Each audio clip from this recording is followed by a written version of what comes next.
Having great questions to ask at the end of your job interview with Trader Joe's is a real make or break situation. In today's video, I'm going to give you 5 great questions that'll separate you from other candidates and help you land the job. Let's go. Now, why do you ask questions? Now, it's important to ask questions for 2 main reasons. A lot of people think it's just about them. They need to gain knowledge asking the person interviewing them. And while that's truly a benefit, the real reason why you want to ask questions at the end of your interview is because it's an indication of 2 things. It's an indication that you prepared and you actually came up with things that you want to know about the opportunity and about the location and about the store and about the job, but it's also showing that you're interested. You are demonstrating interest by asking great questions. It's also an opportunity to show off that you've done research. So let's jump into the 5 questions that are going to help separate you as an amazing candidate. Now, the first question you can ask is, I have always loved shopping at Trader Joe's, and it's because of the people and the experience I have. What is the training you can expect to have as a new employee at Trader Joe's? This is great because anytime you're going to start a new job, it behooves you to know what you can expect from training. Are they going to set you up for success? Are they going to teach you things? And are you going to be properly equipped on day one?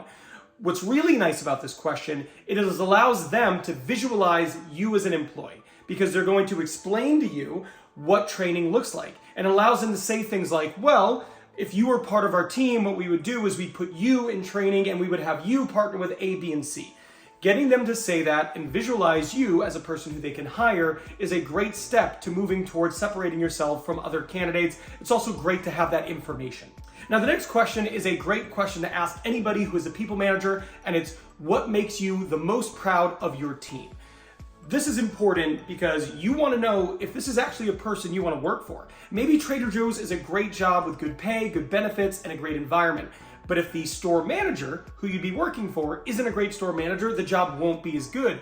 On the flip side of that, if they are inspiring and their answer here is compelling, it can let you know that, okay, maybe this will be a really good place to work. So by asking this question, it gives you insights into what they're like as a leader, and it shows that you are interested in learning about them as a people manager, what makes them proud and what matters to them.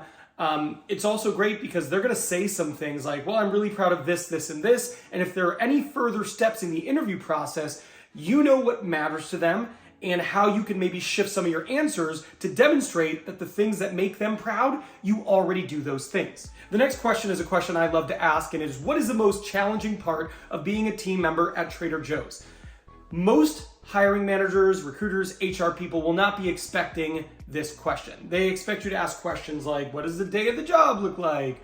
What do I, all the basic questions. They're not expecting for you to negative prompt them. And what that means is they're not expecting you to have the type of question like, what is challenging here? What's hard? Give me a negative about the job. But it's also really interesting because it'll catch them off guard and you'll probably get an authentic answer.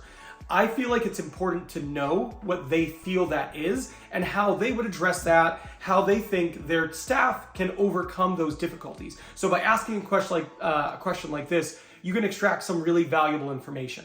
The next thing is a great question to ask if you want to write a thank you email, which I am a huge advocate of, and that's, what is your favorite thing about working at Trader Joe's?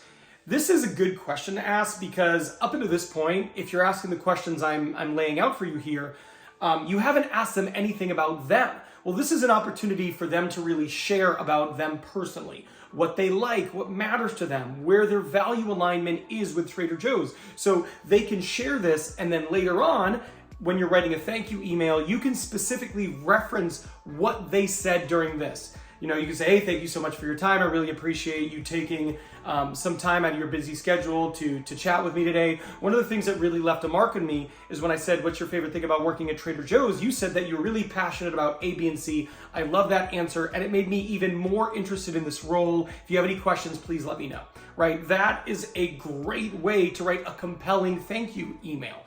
But it's a great question to ask because the insight you get will be invaluable.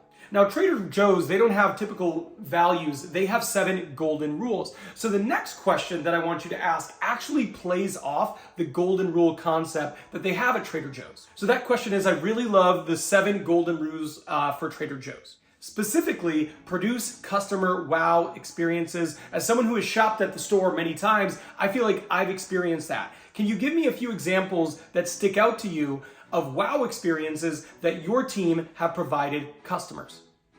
This, I think, is an amazing question for a few reasons. One, it references that you have been doing research, right? It's letting them know, I didn't just show up today. I went online, I read about your company, I read about the 7 golden rules, and I put some thought to them, right? So it lets them know that you've been preparing, it matters to you, you're prepared. That in of itself is a good thing. But it's also good to hear some of the examples they're going to share. Because they're going to share, well, we had a team member, they did this, they went above and beyond, and then you can reiterate that you think that's impressive and worth doing. It gives you an opportunity to let them share how they're proud of their team, the things their team have done, and then you can show that you also appreciate that type of behavior. Again, one of the big bonuses here is that you're showing them, I went and did research for this matters to me, I am prepared. There is not a hiring manager in the world who doesn't want that type of behavior out of a person they're interviewing. Now, the last thing here is a closing question. I always recommend closing out an interview this way. And at the very end, your last question can be, hey, thank you for taking the time to chat with me. I've got one last question. Do you have any questions or concerns about my ability to do the job? When you ask this question, one of two things will happen. One, they'll say, no, I think you'd be a really good fit and I enjoyed our talk today. To which you can say, great, thank you so much. I also enjoyed this and I'm really interested in moving forward in this opportunity. I look forward to hearing from you, right? That's confirming your interest. You're letting them know, hey, I want this job, right? No uncertain terms. You're not leaving them wondering. You're letting them know that you want the job. The other thing that could happen is they go, well, yeah, Ben, to be honest, I am a little bit concerned that you don't have enough A, B, and C experience. At which point you can rebuttal. You can say, hey, thank you so much for sharing this with me. I think it's my fault. I don't know if I did the best job letting you in on some of my experience at this job. I actually did some of this work and I've done this, for this many years and I feel quite confident that I can do that. Do you feel better about your concern given the new information I've got? And this gives you an actual chance to rebuttal their concern. Otherwise, you would go home, they would have that concern, you'd have no chance to alleviate it, and you may or may not get the job. This gives you a fighter's chance to actually address it. Now this video is done, but I want you to watch this video. This video here is 9 things that all hiring managers are hoping to see in an interview. Asking questions at the end of the interview is great, and you should absolutely ask great, compelling interview questions.